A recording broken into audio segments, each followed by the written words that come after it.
In the late 1920s, Ettore Bugatti created what he thought would be his opus to the monarchs of the world, the Type 41 Bugatti Royale. Unfortunately, he could only build 6, something called the Great Depression.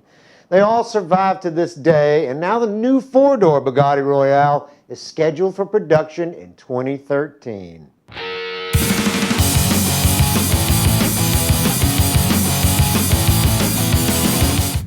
I'm Michelle Rahal with the Drive Channel and thedrivechannel.com. If you like our videos, we'd appreciate you favoriting us, comment, or subscribe. We always look at subscribing back. Ettore Bugatti had no idea that his namesake would evolve into the cars that we see today. The Bugatti Veyron would have stunned him with its brute horsepower and shape, but the jury's out on what he might have said about the next big thing from the Volkswagen Group, the new Bugatti Royale. The new Royale is based on the Bugatti Galibier concept car shown at the 2010 Geneva Auto Show. This car has just about every design element Ettore ever used on his designs, sans the chauffeur cockpit. It's very easy to see the old Royale grille, length, horsepower, and certainly the rear design of the famous Type 57 Atlantic SC. Chalk one up for paying homage to a genius. The car is obviously opulent, as was the original Royale, and as you can see from the interior, it's both opulent and minimalistic. I personally like that. Elegant, but not overwrought. The exterior is, well, different, but familiar all at once. The side view of this car has a look that might remind you of the Porsche Panamera, but not really. It depends on whether you want the two-tone version or a solid color.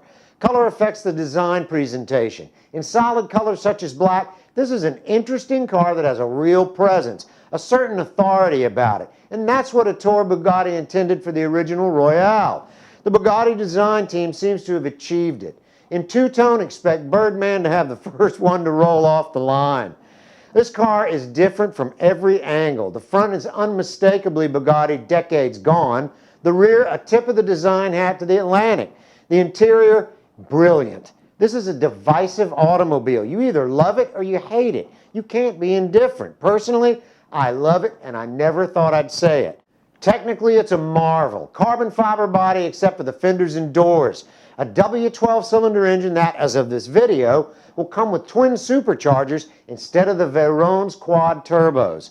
Well, this produces around 800 horsepower and more torque than the turbocharged version. According to Motor Authority and Autoblog, the Royale is going to be offered with a twin-clutch gearbox. Now, whether that means automatic or manual style is still unclear. I never really had an affection for the Veyron. Oddly enough, with this 4-door giant, it's changed my perspective on the sports car. You really can't add much more to this $1.5 million vehicle, although my bet is that in production, that cost is going to be higher.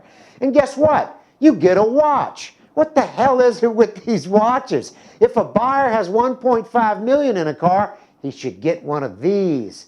And then again, he probably already has one. For the Drive Channel and thedrivechannel.com, I'm Michelle Rahal. I'll see you next time.